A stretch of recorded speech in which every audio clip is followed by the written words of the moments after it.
Hello friends, so today what we are going to discuss is about one of the most important concept of hand and wrist orthopedics, which sometimes is very confusing.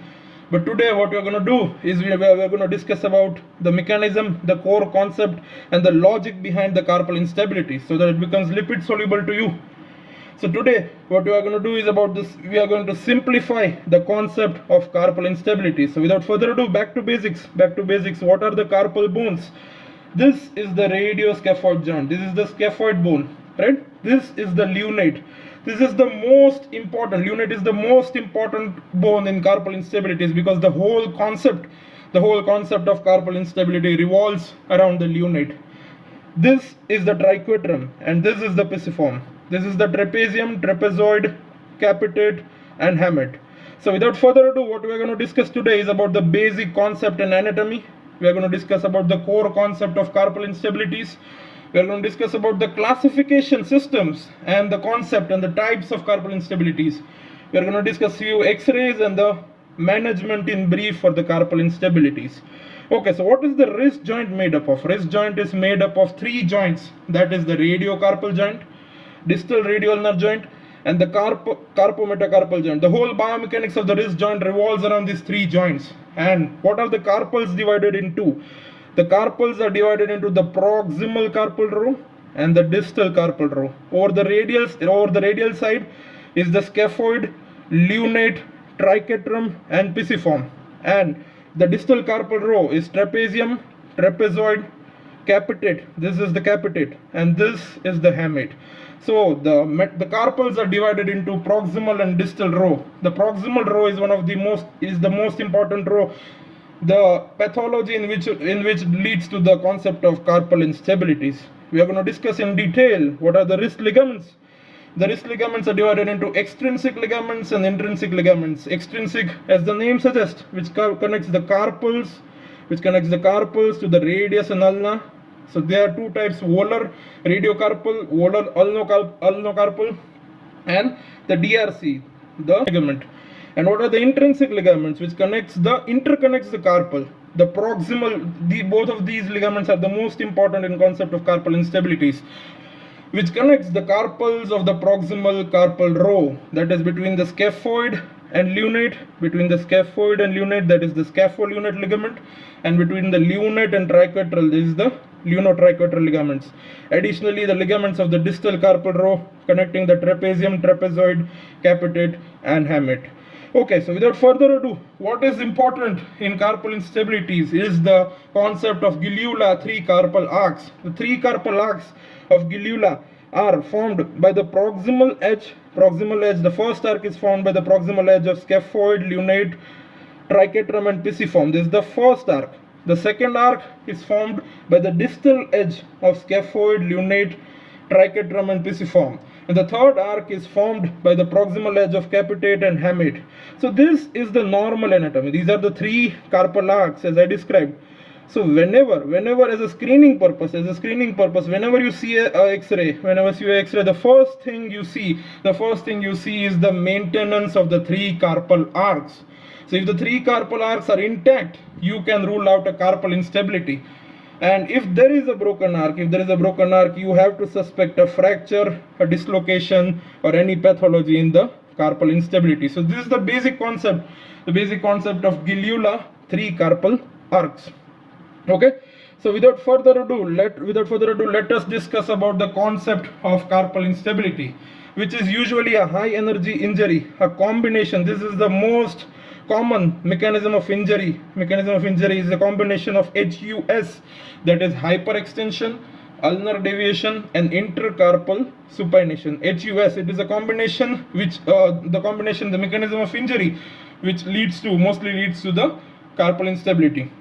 Now, the most common carpal instability pathology lies due to the interruption in the proximal carpal row, that is scapholunate lunotriquetral joint, right? So what we are going to more focus about the pathologies of the proximal carpal row in the concept of carpal instabilities. Now, there are three concepts of classifications, three patterns or types or whatever you can say. There are three types of classifications. The first is intercalated segment instability. There are two types. dorsal intercalated segment instability and volar intercalated segment instability. We are going to discuss about both the types in detail. I will discuss it in that slide. The second concept of classification is the static versus dynamic instability. And the third concept of classification is dissociative versus non-dissociative instability. So what is carpal instability? It is a spectrum of injuries within or around the corpus leading to the loss of congruity or abnormal loading between the carpal bones due to bone injury or the ligament injury, which is most common in the proximal carpal row. So this is the idea of carpal instability. And in the idea of carpal instability, as I said, lunate is the keystone of carpus bones. The whole concept of carpal instability revolves around the bone that is lunate, right? So why it is so important? Why lunate forms the dynamic kinematic relationship? Because see, this is the lunate. So this is the longitudinal chain, right? This is the longitudinal chain and this is the vertical chain. So lunate is at the center. Lunate is at the center of the longitudinal chain between the scaphoid and triquetrum. This lies the lunate. And it is also at the center of the vertical chain because it lies between the radius and capitate. So as I discussed, it is because of it is at the center of the proximal carpal row between scaphoid and triquetrum and at the center of longitudinal chain between radius and capitate. So there is a dynamic kinematic relationship between scaphoid, lunate and triquetrum. Any pathology in this dynamic relation leads to the carpal instabilities. How it is so dynamic? The reason is lunate is at the center and scaphoid tries to flex. Scaphoid tries to flex the lunate while triquetrum tries to extend the lunate. So these are the counteracting actions on the lunate which get balanced in equilibrium. So I repeat, scaphoid flexes the lunate. Scaphoid flexes the lunate volarly and triquetrum extends the lunate dorsally.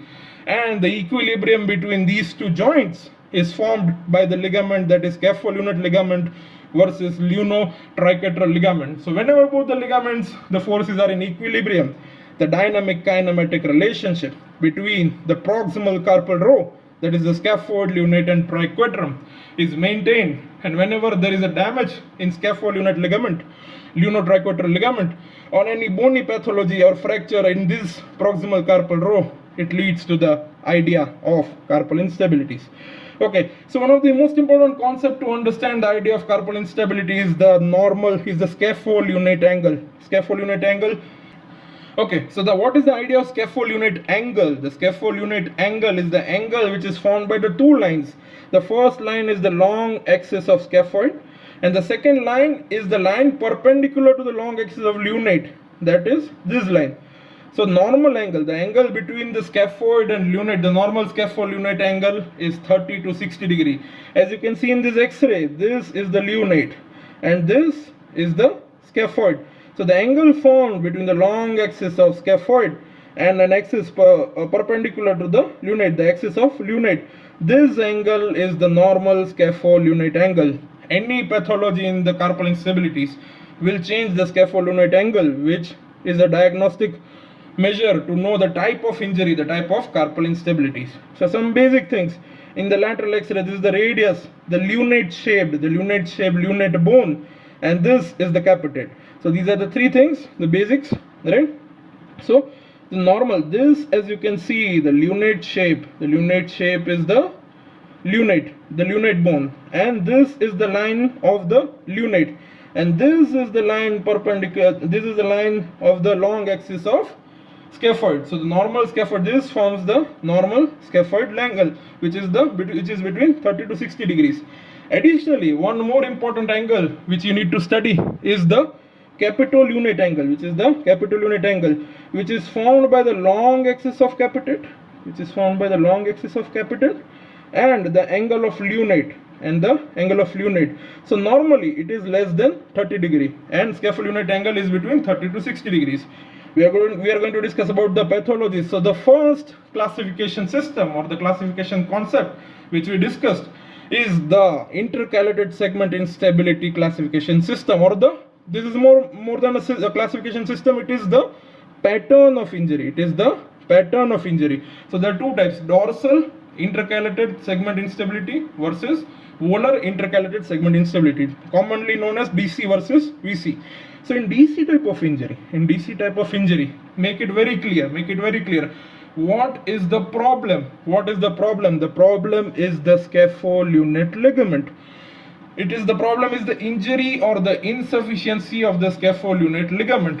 So it will disturb the equilibrium of the proximal carpal row. So we had already discussed the dynamic relation between scaphoid, lunate and triquetrum.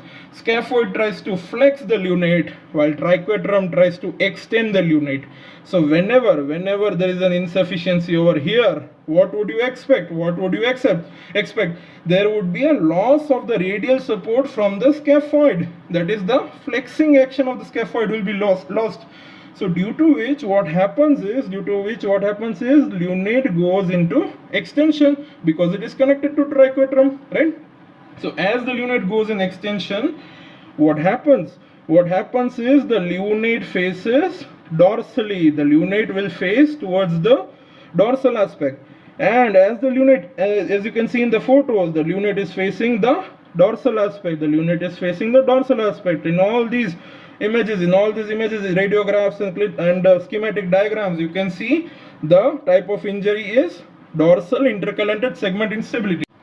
So let us understand the concept of DC again, because this is the most important concept of carpal instability. So I repeat, what happens in DC is there is the pathology in scapholunate ligament. There might be an injury or insufficiency. So what happens? The dynamic equilibrium of the proximal carpal row is disrupted. So normal function flexion of the scaphoid on lunate is lost. So what happens is, as the lunate is still attached to the triquetrum, what happens is the lunate goes into extension. So what do you see? You see the lunate facing the dorsally. The lunate faces the dorsally. And due to which, as you can see in these radiographs, what is happening? The lunate is facing dorsally. This was the normal lunate angle. This was the normal scapholunate angle, and the axis of the lunate. What happens in DC type of injury? The lunate faces more dorsally. Due to which, what happens is, this is the long axis of capitate, and this is the lunate line. This is the line over the lunate. So what happens is, due to lunate facing more dorsally, what happens is there is increase in the capitolunate angle. Similarly, what happens is, this is the lunate angle and this is the line of scaphoid. So what happens is, due to lunate facing more dorsally, there is increase in the scapholunate angle. The normal was 30 to 60 degree. In DC type of injury, the scapholunate angle is more than 70 degree. Similarly, the capitolunate angle is more than 20 degree. These are the radiograms showing the same thing, showing the dorsal facing of the lunate, due to which, as you can see, the increase in the capitolunate angle, the increase in the scapholunate angle, similarly the increase in the capitolunate angle. So this is the clinical radiograph showing what happens is, this is the scapholunate ligament, and what happens in the DC type of injury, there is a scapholunate ligament disruption, injury or insufficiency. This is the MRI image showing this, the same radius, scaphoid, scapholunate ligament, injury or insufficiency. So what are the clinical features of DC type of pattern? The clinical injuries, the pathology is more towards the radial side, more towards the scapholunate or the radial aspect of the wrist. So there is a dorsal and radial sided wrist pain. There is increased pain with loading across the wrist. For example, the push-up activities. These are the common presentations of carpal instabilities in OPD. So dorsal and radial sided wrist pain, increased pain with loading across the wrist. For example, push-ups and clicking or catching in the wrist. That is the common clinical complaint which patient presents with. And there is wrist instability or weakness. On examination, there might be swelling dorsally, and most classical thing, as you elicit the tenderness just distal to the Lister's tubercle, what do you see? The tenderness at the dorsal scapholunate junction. That is the site of injury, the scapholunate ligament. disruption, injury or insufficiency. And this is the test which you elicit. Wrist extension and radial deviation is painful. What happens is wrist extension and radial deviation is painful, right? Now the classical X-ray finding, what happens is this is scaphoid, this is lunate. Due to insufficiency of the scapholunate ligament, there is increased gap between scaphoid and lunate in the stress view, that is the clenched fist view. So whenever there is more than 3 mm gap between the scaphoid and lunate due to injury to the scapholunate ligament, what do you see? What do you see is the Terry Thomas sign, similar to the missing tooth, So this is the most characteristic sign which is seen on OPD basis, that is the Terry Thomas sign. Other significant X-ray finding, because of this, what happens is scaphoid goes into the flexion. So because of the malalignment of scaphoid, what happens is you see a signet ring sign or a cortical ring sign, which is the classical of DISI type of injury. Where do you see a cortical ring sign or a signet ring sign? The reason is because of the malalignment or the flexion of the scaphoid due to disruption of the scapholunate ligament. Additionally, the Terry Thomas sign, that is the wide scapholunate interval, more than 3 mm interval in the clenched fist view. It is the classical Terry Thomas sign. Other signs which are seen are whenever there is an unstable scaphoid fracture leading to the DISI type of injury. Unstable scaphoid fracture leading to the DISI type of injury, you see a humpback deformity. So what happens is, this is the normal scaphoid angle. We see the intrascaphoid angle. This is the normal intrascaphoid angle. What happens in the humpback deformity, the normal intrascaphoid angle increases more than 35 degrees, which leads to formation of a humpback. That is why it is called a humpback deformity. Additionally, you can also see scaphoid shortening and collapse due to the scaphoid fracture or the scaphoid deformity leading to the DISI type of carpal instability. Okay, so next what we are going to discuss is the second pattern of intercalated segment instability. That is the VISI type, Volar intercalated segment instability, exactly opposite of DISI. In DISI, what happens is the scapholunate ligament got disrupted. In Volar intercalated segment instability, what happens is the lunotriquetral ligament gets injured, or the dorsal radiocarpal ligament gets injured. Okay, we'll see in the X-ray.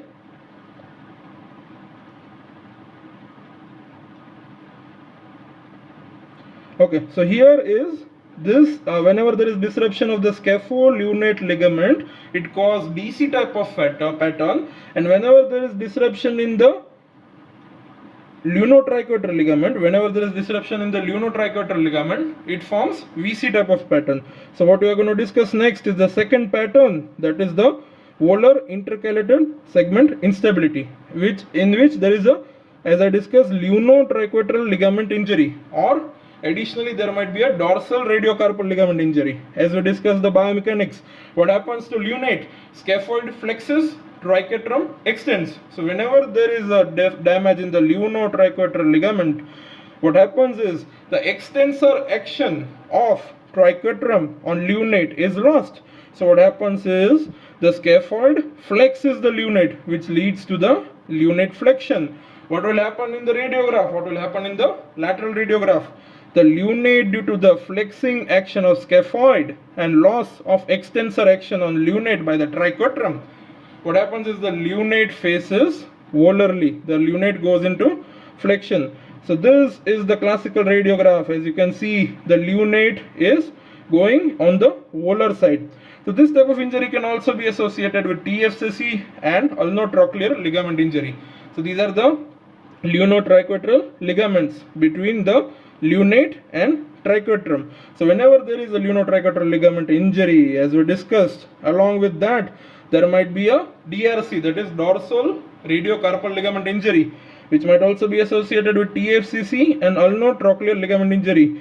What happens is lunate flexes, lunate faces volarly, and exactly opposite of DISI, what will happen? What will happen is the scapholunate angle will decrease. The scapholunate angle will decrease. At the same time, the capitolunate angle will decrease. So there is, as you can see in this radiograph, because of the lunate facing volarly, and you can see the very narrow scapholunate angle, which is less than 30 degree. The normal was 30 to 60 degree. If it is more than 70 degree, it is DISI type of pattern, and if it is less than 30 degree, it is VISI type of pattern. This you can see a VISI type of lateral radiograph, in which you can see the flexed lunate with decreased scapholunate angle, right? So this was the first classification, or you can say pattern of injury of the carpal instabilities. Now DISI and VISI, they may be dissociative or non-dissociative based on the degree of damage to ligamentous connection of the proximal carpal row. We have discussed this in detail, no need to explain further. Okay, so DISI or VISI are patterns. The next classification pattern is dissociated versus non-dissociated. So carpal instability dissociated, what does it mean? It means that it is intracarpal instability within the same carpal row. So like scapholunate ligament injury, lunotriquetral ligament injury, so it is intracarpal instability. It is an isolated ligament disruption between two connected carpal bones with or without bony disruption. There might be a scaphoid fracture as well, right? So this is a carpal instability dissociated, CID type of injury. So there is a injury to major intrinsic ligaments like scapholunate ligament. Example, we discussed scapholunate ligament disruption, plus or minus there might be a bony injury or bony disruption, that is the scaphoid fracture, right? So this is CID, intracarpal instability within the same carpal row. So whenever, now the second type, whenever carpal instability non-dissociated, so the second type is carpal instability ND, that is non-dissociative. So this is an intercarpal, this was intracarpal, this is an intercarpal instability. The thing is, the mechanism is there is subluxation or incomplete dislocation of the entire carpus. There is dislocation or subluxation of the entire carpus.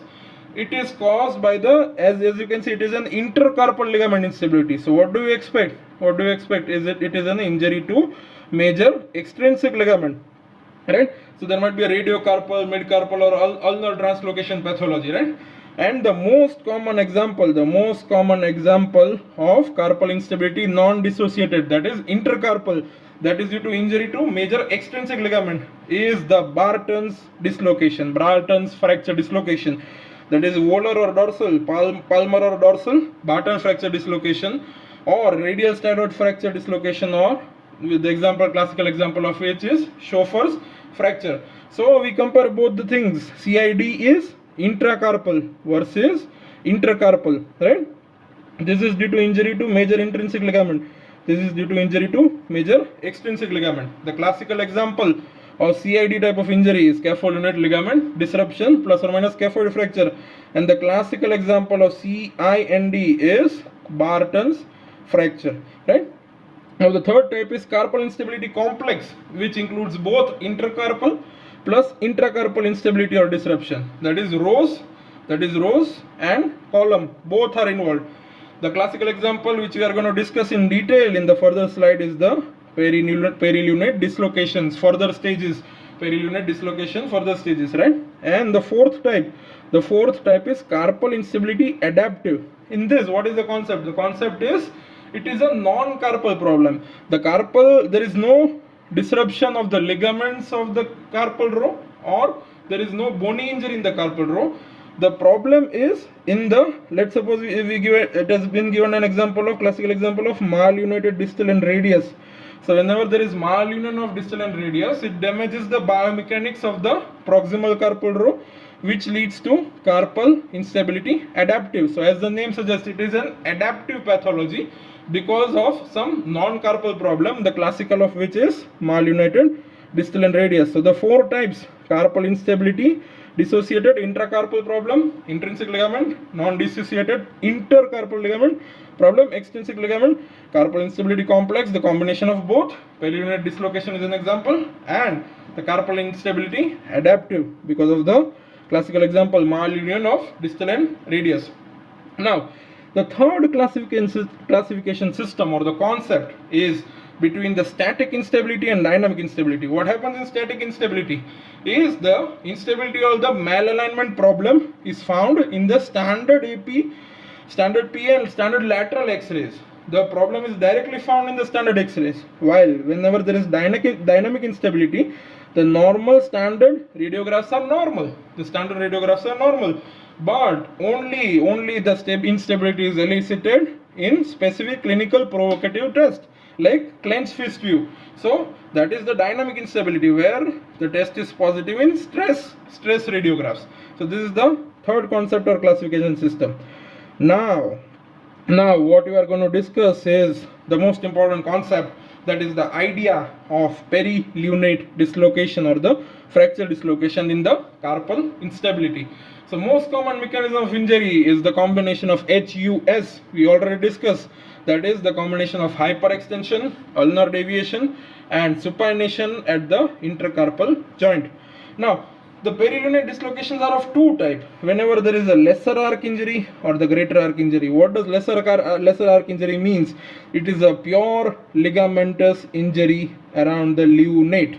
It is a pure, this is as you can see in the figure, it is a lesser arc injury, pure ligamentous injury just around the lunate. And whenever there is a greater arc injury, it is a ligamentous injuries associated with fracture of one or more bones around the lunate bone.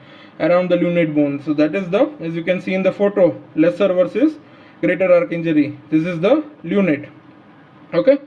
So now what we are going to discuss, we are going to discuss one of the most important question in the idea in carpal instability is the idea of Mayfield stages. It is the stages of progressive perilunate instability from radial to ulnar directions. We are going to quickly discuss about the stages. The stage 1, the mechanism of injury starts with the combination of HUS, hyperextension, ulnar deviation and supination. So what happens is, due to ulnar deviation and hyperextension, what happens is, these are the ligament connecting the scaphoid and trapezium, scaphoid and trapezoid, scaphoid and capitate. So whenever there is ulnar deviation and hyperextension, there is these three ligaments get tightened. The scaphoid, the ligaments connecting scaphoid and trapezium, trapezoid and capitate. So ST ligament and SC ligament, both of these get tightened. Due to which what happens is the scaphoid extends. But what happens is there is a scapholunate ligament. The scapholunate ligament, because when the force is transmitted to scaphoid, the scaphoid transmits the force to lunate through the scapholunate ligament. And what happens is the scapholunate ligament transmits the force to lunate, but lunate is constrained by the radiolunate and ulnolunate ligaments. So what happens is because of the restriction, the force is directed over here, and there might be a scaphoid fracture or the scapholunate ligament injury or the scapholunate dissociation. So we'll repeat the concept, right? So what happens is, whenever there is hyperextension, ulnar deviation and supination, what happens is there is a stress at the ligaments connecting scaphoid and trapezium, trapezoid and capitate. So these three ligaments get tightened. So the stress is transmitted to scaphoid. Now scaphoid transmits the stress to lunate. And it tries to extend the lunate. Scaphoid is anyway extending, so it transmits the force to lunate. But lunate is restrained by the radiolunate and ulnolunate ligament. Okay, so because of this restriction, there is the tension over here. This is the point of tension. So there might be a scapholunate ligament injury, or if the force gets transmitted over here, you might find a scaphoid fracture. I repeat, so whenever there is HUS type of injury, the ligament connecting the scaphoid and trapezium, trapezoid and capitate gets tightened. So this force is transmitted to scaphoid, which tries to extend the scaphoid, but lunate is restricting because of the scapholunate ligament. And the scaphoid tries to extend the lunate, but lunate is also restricted by radiolunate and ulnolunate ligament. So because of the stress over here and the stress over here, the point of concentration is scapholunate ligament. And whenever there is stress in the scapholunate ligament, you might find a scapholunate ligament injury, or you might find a scaphoid fracture. So this is the stage 1. The stage 1 shows characteristic scapholunate ligament injury or a scaphoid fracture. Now, am I making sense? Is this clear? The idea is clear? Now, if the forces of extension and supination force persist, what happens is the force which was lying over here, the stress which was lying over here, the force gets transmitted distally to capitate. Now the focus of concentration is capitate, which leads to the displacement dislocation dorsally by the space of Poirier. What is the space of Poirier? It is the proximal. Here is the space of Poirier, which is the proximal aspect of the capitate. So the force transmits distally to the distally to the capitate, and this is the reason why when this, at the time of stage 1, where was the focus of concentration? The focus of concentration was at the scapholunate ligament.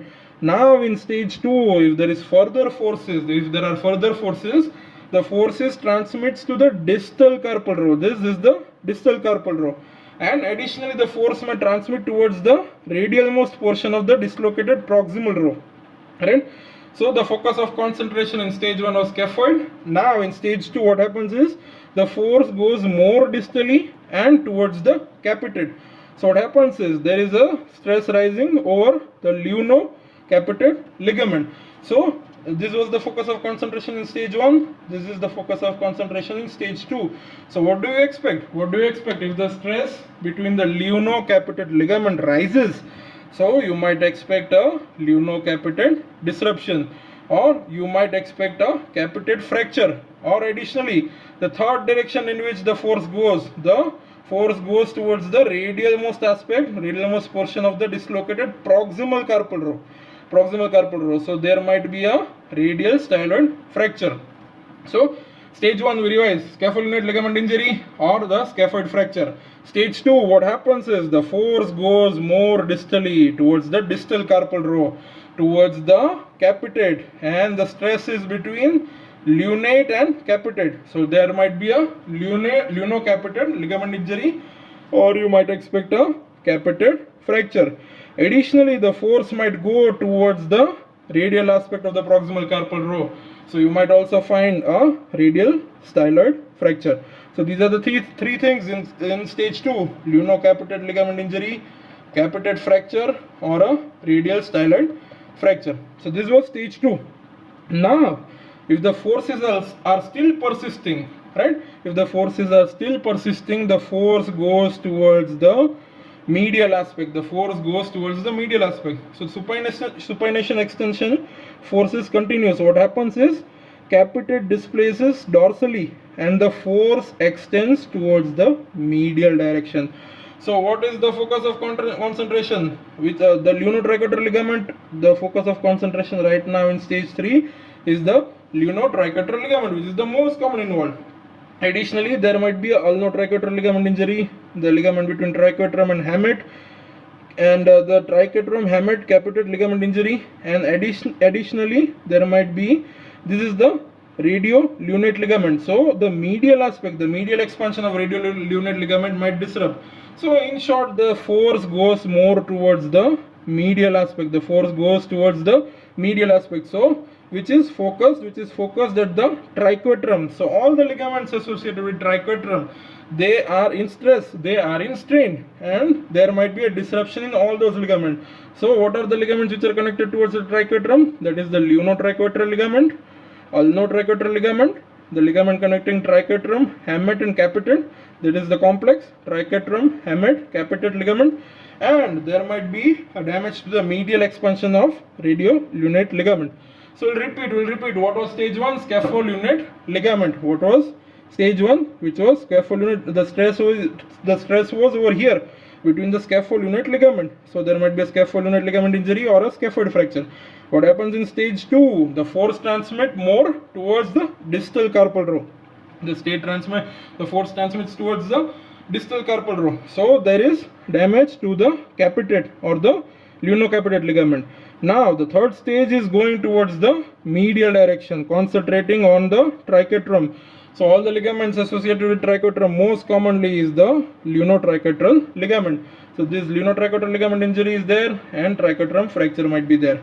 So I repeat all the concepts. Supination extension force continues, capitate displays dorsally, the force extends medially. So there might be lunotriquetral ligament injury, UT ligament injury, triquetrum, hamate, capitate complex ligament injury, and there might be an injury to the medial expansion of the long radiolunate ligament disruption.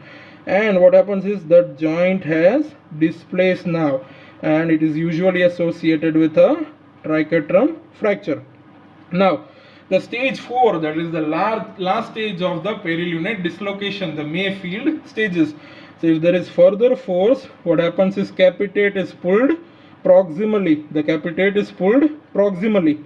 And what happens is there is a pressure over the lunate, which leads to the injury to the dorso-radiocarpal ligament, which leads to the lunate, finally which leads to lunate, which is forced to dislocate palmarly. But what happens is the lunate at the end, lunate fracture is at the end in the stage 4. But what happens is lunate is forced palmarly, but the palmar ligaments are stronger with respect to dorsal ligament. As the palmar ligaments are stronger with respect to dorsal ligaments, only palmar rotation of lunate occurs. That is why it leads to lunate dislocation, or the focus of concentration is at the lunate. The stress is at the lunate in the last stage 4. So there might be a lunate fracture. So this is the end stage of progressive perilunate dislocation. And the ligament which is associated is dorso-radiocarpal ligament, that is dorso-radiotriquetral or dorso-radiolunate ligament. So these are the two things which happens in stage 4. The stage 4 is focused towards the lunate, because of the palmar ligaments being strong, there is only rotation. The only thing that happens of the lunate is rotation, which leads to lunate dislocation, or lunate fracture. So we discussed the 4th stage of Mayfield.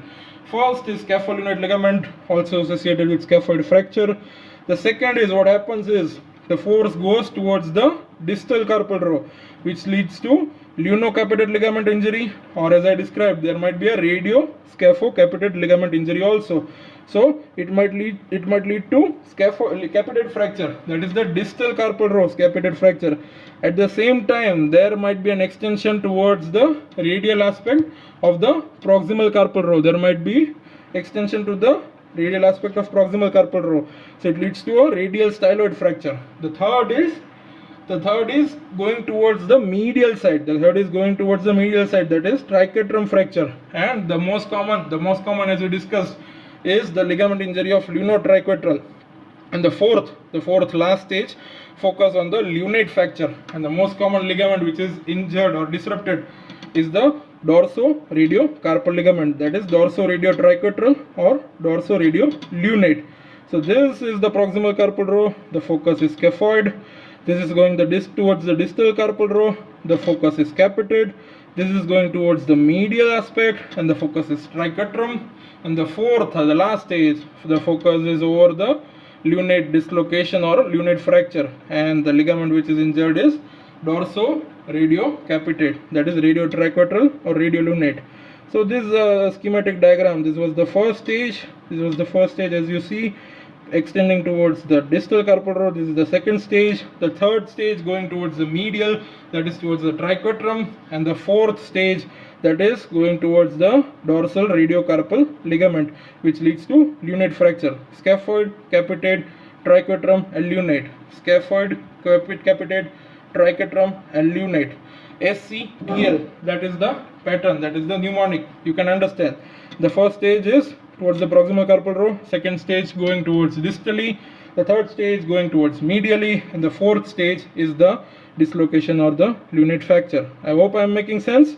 Now the concept of SLAC wrist, that is the scapholunate advanced collapse. So if the scapholunate injury is not addressed earlier, it is ignored, it is neglected, what happens is there is progressive instability causing the arthritis of the radiocarpal joint. It starts, the arthritis always remember this, always starts with the radioscaphoid osteoarthritis, and lunate fossa is the last to be affected. Now what we are going to discuss is about the management of carpal instabilities in brief. We are not going to go into details of management, we are just going to discuss briefly about the concept of management.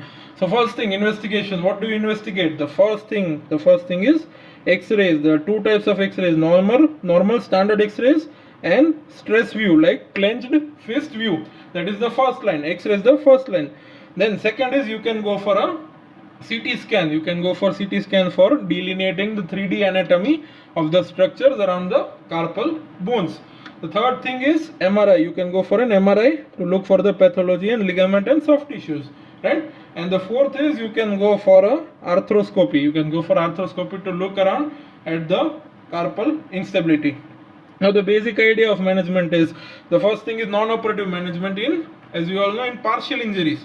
So you might go for a casting supporting the volar carpal bones, most importantly supporting the volar carpal bones. In acute injuries, you can go for arthroscopy and pinning. Additionally you can go for, in acute injuries you can go for repair of the ligament. You can go for repair of the scapholunate ligament. You can go for repair of the lunotriquetral ligament.